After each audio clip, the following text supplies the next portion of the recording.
Ano ang magiging reaksyon mo kapag nalaman mong mayro'n kang parating na unexpected guest o biglaang bisita? Magandang umaga po sa inyong lahat. Ako po si Pao. Ating upuan ito habang nakatambay dito sa landas ng pag-asa.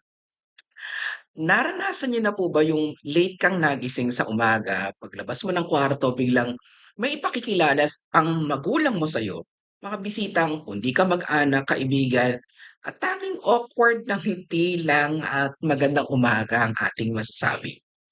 Maya-maya pa, i-interviewin ka na ng bisita. Mga tanong na masyadong personal. Saan ka nag-aral? Saan ka nagtatrabaho? Ilang taong ka na? Kung single ka, may jowa ka pa ba? Kapag may asawa ka na, ilang taon na anak mo? Yung pilit mo 'tong mga sasagutin, mga tanong na iffy dahil ang aga-aga, ganito ang bati sa'yo, hindi tayo excited. What if may dalang pasalubong ang bisita? Magbabago ba ang mood?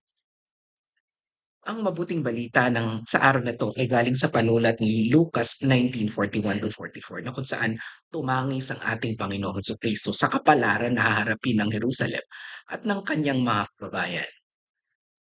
Nakaramdam siya ng matinding lungkot at panghinayan dahil hindi sila nakinig sa kanyang mga tagubilin at hindi nila nabigyang halaga ang kanyang pagdalaw.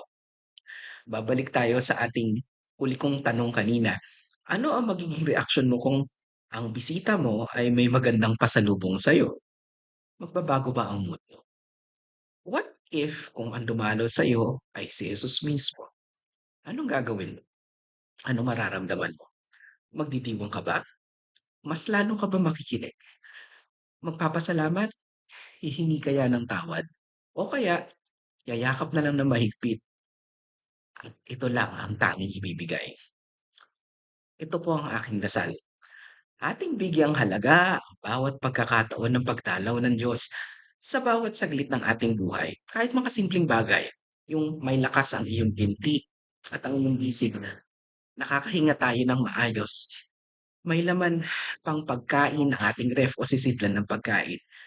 Buhay pa ang ating mga mahal sa buhay. Kahit konti, mayroon pa rin tayong maibibigay at willing pa rin tayong maging bukas palad. Ang mga simpleng bagay na ito, kahit maliit, ay isang patunay na ang pag-ibig at pagdalaw ng Diyos ay tuloy-tuloy. Kailangan lang nating buksan ang ating mga mata sa kanyang palagiang presensya bilang pangwakas. Alam niyo po ba na araw-araw madalang dumadalaw sa atin ang Diyos? In fact, lagi siyang may dalang pasalubong o blessing. Sapagkat ang makasama siya ay best blessing na maaari nating matanggap sa ating buhay. Kung kayo po ay na-bless nitong payak na reflection na 'to, please like, share, and subscribe Pathways of Hope at Landas ng Pag-asa sa inyong social media accounts, Facebook, YouTube, Spotify, at Instagram. Muli ako po si Pao na naglalambing. Maging blessing sa iba. Click the share button at hayaan yung marami ang ma-bless. Tandaan natin, ang mabuting balitang ibinahagi pag-asang dulot sa nakararami.